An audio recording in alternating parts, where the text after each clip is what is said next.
So guys, aku sudah sampai Bayu Senja Lodge Kundasang, dekat kampung Dumpiring lah kawasan ni.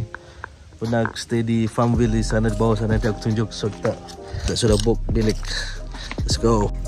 Bilik C16. Macam gini bilik dia.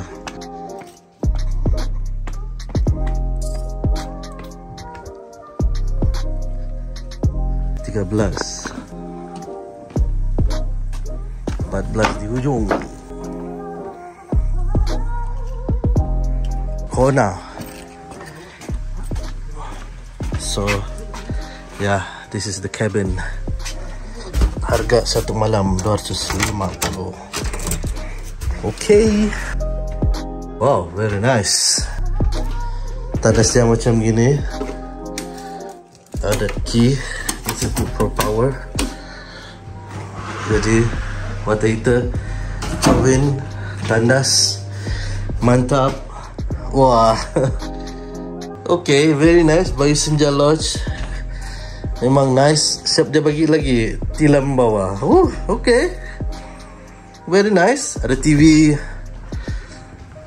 tapi yang view dia, wah. Wow, inilah view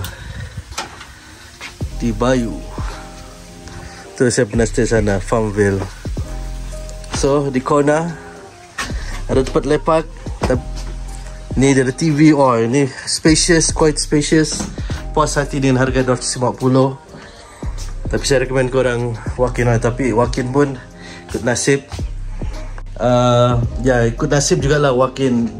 Saya walk-in, nasib baik ada bilik lah. Kalau tidak, memang full house di kawasan sini. Sebab sini ada cafe lagi di atas untuk makan berat. Dia pagi dia buka, lepas tu petang tu dia rehat jap. Pukul 2 petang sampai pukul 9 malam dia buka. Jadi boleh makan lah di atas ni, tak perlu keluar. Puas hati. Tapi saya akan bagi satisfaction rating. Berapa star saya akan bagi stay di sini satu malam. Esok pagi. Yaza. So ini malam.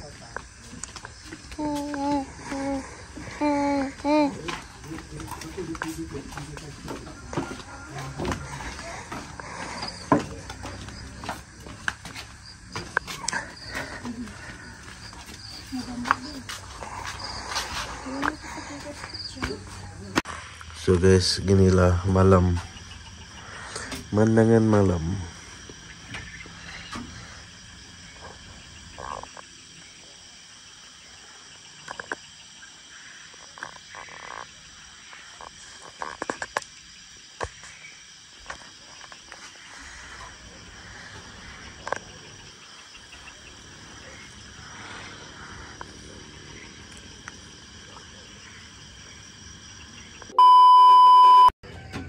Selamat pagi guys.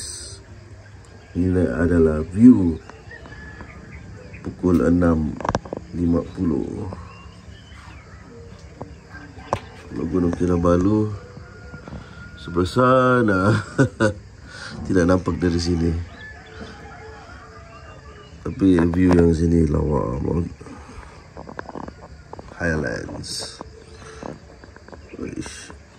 Hello guys, so aku sudah bermalam di sini. Baru bangun. Mantap tempat ni. Saya tidak kecewa, tidak mengecewakan, tidak juga banyak yang tidak komplit. Dan sini agak puas hati. Semua ada,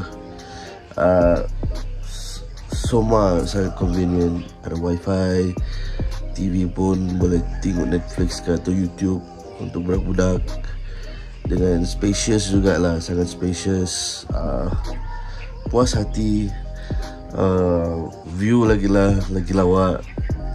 Saya tidak expect pun yang Gunung Kinabalu tu kan. Tapi saya lebih pada convenient and spacious, selesa bawa family. Memang nice, sejuk. Sejuk. Dia bagi kipas pun saya ada 6 speed, saya kasih 3 speed saja. Dia tidak hujan. Semalam ada hujan sikit, so naklah sejuk sangat. So tapi still sejuk. Tanasnya pun okey, ada mandi sana, ada heater, ada yang shower punya tu kan. Very nice lah. Satisfaction rating, the bed pun okey jugalah. So untuk budak-budak, orang senang share kan, jadi nice lah. So sangat spacious, harga RM250 satu malam pun puas hati. Dia ada juga yang murah RM160 yang di bangunan tu, naik tangga lah atau yang di bawah. Tapi saya mau book di sana pun full. So kami ambil sini yang cabin punya. Jadi sini pun dia bilang pukul 10 malam tak boleh bising-bising tidur sudah tu. Tapi anak saya sudah, kami sudah tidur sudah pukul 9 tu, tidur sudah, penat sudah bah. Anyways, saya bagi satisfaction rating 5 star di Bayu Senja Lodge. So korang nak check it out lah tempat ni. Try booking awal. Memang nice. Ada yang harga 160, ada juga 250, ada juga 400 kali, yang lagi besar, cabin lagi besar. Bawah ni macam agak eksklusif sikit lah. Kami pun walk-in sejak. So guys, jangan lupa like, subscribe, komen. To the next Santa Cruz review. Peace out. Yes,